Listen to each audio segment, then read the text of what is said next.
Om Swastiastu, Semeton Istana Channel, selamat datang di Istana Channel. Kabupaten Malang selain menyajikan wisata alam yang mempesona, juga memiliki wisata religi yang tak kalah ramainya. Salah satunya yang cukup instagramable adalah Keraton Gunung Kawi. Lokasi Keraton Gunung Kawi ini berada di Kecamatan Ngajum, Kabupaten Malang. Ada banyak akses menuju ke sana. Bisa dari Kecamatan Wagir atau juga langsung ngajum via Jaribar ke Panjen. Karena sebagian besar jalan sudah teraspal dengan baik. Hanya ada beberapa bagian saja yang kurang mulus, selebihnya lancar. Perjalanan menuju ke sana sangat menyenangkan, pasalnya jalur yang dilalui dipenuhi dengan pohon hijau. Mendekati venue tempatnya menjadi lebih rapat, jenis tanamannya juga sudah berganti pohon pinus.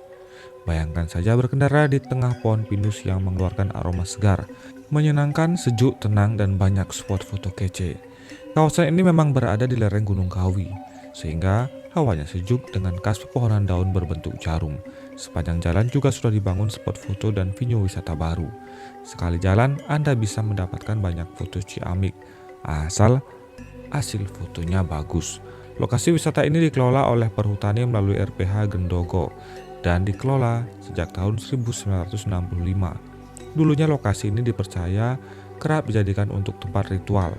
Konon kabarnya jika duduk bersila di bawah pohon Dewan Daru, kemudian ada buah yang jatuh menimpa kepala atau anggota tubuh lainnya, maka keberkahan akan datang atau hajat akan terpenuhi.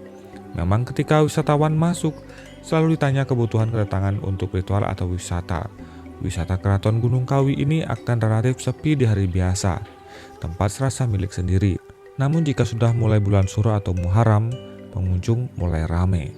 Kalau Suro, banyak yang berkunjung, apalagi tanggal 1 Suro, karena banyak yang berdoa, kata Winarto, Polisi Hutan RPH Gendoko, Korwis Wisata Keraton Gunung Kawi. Beralih dari hal-hal yang berbau mistis di tempat ini, wisata ini menyimpan keunikan tersendiri. Di kompleksnya terdapat tempat ibadah untuk beberapa agama dan kepercayaan. Ada masjid, gereja, Pura Giri Kawijayan, dan Wihara Dewi Kwan Im. Semuanya terletak di satu kompleks yang sama. Sebelum masuk venue, masih dalam kompleks akan menemukan gereja dengan bangunan kayu yang asri. Begitu sampai di parkiran, dapat menemukan masjid yang lokasinya berdekatan dengan pura, wihara, serta tempat untuk penghayat kepercayaan. Ingin meramal nasib ala Tionghoa dengan ciamsi? Bisa juga dilakukan di sini, cukup menggoyangkan bambu-bambu dan nantikan bilah kayu yang keluar. Kabarnya menggambarkan nasib dan peruntungan. Boleh percaya atau tidak, namun soal takdir tetap Tuhan yang menentukan.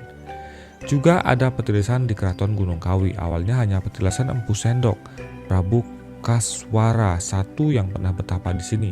Kemudian Sang Empu Muksa, sehingga hanya ada petilasannya saja.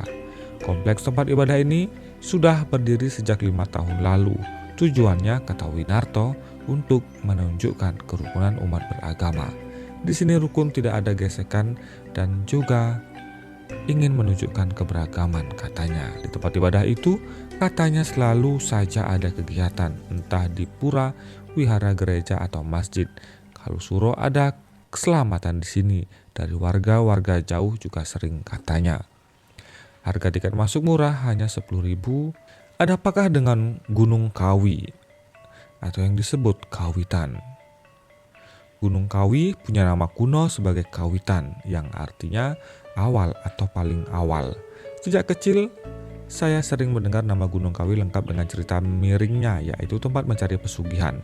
Entah awalnya dari mana, cerita itu hingga menyebar luas, terutama untuk yang di Jawa Timur. Setelah saya beranjak dewasa, saya sudah melupakan cerita maupun nama Gunung Kawi ini. Tapi jadi teringat kembali, karena di pertengahan tahun 2017 tanpa sengaja saya mulai mendaki gunung lagi. Dalam penutupan tahun saat Natal, saya mengunjungi Gunung Wilis yang ternyata punya nama kuno juga, yaitu Pawinihan, yang artinya kira-kira pembenihan. Sambil ngecamp ngobrol ke sana kemari dengan beberapa teman, sampailah cerita pada Gunung Kawi. Saya jadi mengingatnya kembali dan menjadi lebih ingin tahu lagi. Benarkah cerita yang saya dengar di zaman saya kecil? Dan saatnya tiba, saya berkunjung ke Gunung Kawi yang terletak di Desa Balisari, Malang. Di pintu masuk gerbangnya terdapat tulisan Keraton Gunung Kawi. Saya melalui hutan pinus dengan jalan berkelok sedikit panjang untuk sampai pada loket tiket dan tempat parkir. Sampainya saya di tempat ini, yang ada adalah decak kagum dan bingung. Di lokasi ini saya temukan bangunan tempat ibadah lengkap, ada gereja, musola, wihara, pura, kelenteng, keraton, sanggar pemujaan juga punden. Semua ada di sini. Meski tertulis keraton, kenyataannya tidak ada bangunan keraton di sini.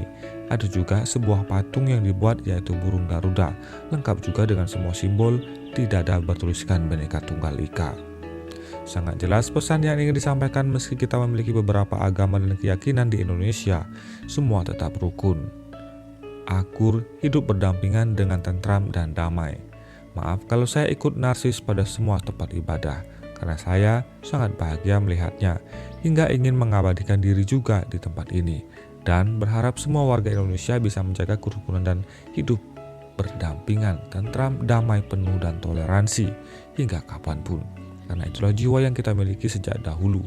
Tengoklah kembali apa yang telah diperjuangkan dan menjadi jati diri. Sampai saya bertanya pada Mas Agus, pemilik salah satu warung yang berada di lokasi, ide siapa sebetulnya membuat tempat ibadah semua agama ada dalam satu lokasi? Tanya saya. Oh, itu dibangun oleh beberapa orang pengunjung, ada dari Malang, Jakarta, Bali, Surabaya dan lain-lainnya, jawabnya. Gunung Kawi ini diyakini sebagai gunung yang penuh berkah, sehingga banyak orang dari manapun berkunjung ke tempat ini, dari berbagai agama dan keyakinan, baik hanya untuk berkunjung, bersuah foto, berziarah, maupun dengan sebuah doa dan pengharapan. Mungkin karena ada yang berhasil menjadi kaya raya, maka diartikan sebagai tempat mencari pesugihan, atau memang ada yang benar-benar begitu. Saya pun belum tahu kebenarannya. Entah juga siapa yang memulainya. Sesungguhnya bila hanya berdoa tanpa usaha yang keras, rajin bekerja, orang tidak akan mungkin menjadi kaya raya. Berawal dari kisah itu, maka ada yang minta izin untuk membangun sebuah wihara, pura, dan seterusnya. Infonya, semua biaya pembangunan berasal dari para pengunjung dan donatur. Saat ini sedang dibangun pura baru yang lebih besar. Tempat ini memang tenang dan menyenangkan, bikin kerasan atau betah berlama-lama di sini. Yang hebat menurut saya adalah masyarakat di seputaran kawasan ini dengan hati yang terbuka, menerima dan turut menjaga seluruh tempat ibadah agar tetap bersih dan rapi. Terlepas mereka mendapat imbalan atau tidak, bagi saya ini sungguh luar biasa. Sebagai tempat yang punya nama Kawitan, mari kita mengawali kembali menyusuri apa yang telah kita miliki. Kembali mencari pada awal hidup dan awal perjalanan bangsa ini. Bagaimana terjadinya Miwiti memulai dengan baik dan benar. Dalam kunjungan ini, saya menyempatkan diri untuk mendaki juga. Semoga semua makhluk berbahagia, hidup berdampingan dengan sejahtera. Beragama itu indah. Indah itu karena kita beragam. Semeton, hal yang ditunjukkan oleh masyarakat di sekitar ini sangatlah mulia karena mereka mau merawat dan menjaga, membersihkan pura dengan tulus ikhlas, bahkan tanpa ada bayaran atau gaji. Mereka mau merawat semuanya. Mereka tetap mau merawat keberadaan daripada tempat-tempat ibadah agama lain tersebut. Terima kasih atas atensi Anda, Semeton Istana Channel. Silahkan tuliskan pendapat Anda di kolom komentar, atau mungkin Anda punya cerita lain yang pengalamannya lebih seru dari tempat ini. Terima kasih atas atensi Anda. Sampai jumpa di video selanjutnya. Om Santi Santi Santi Om.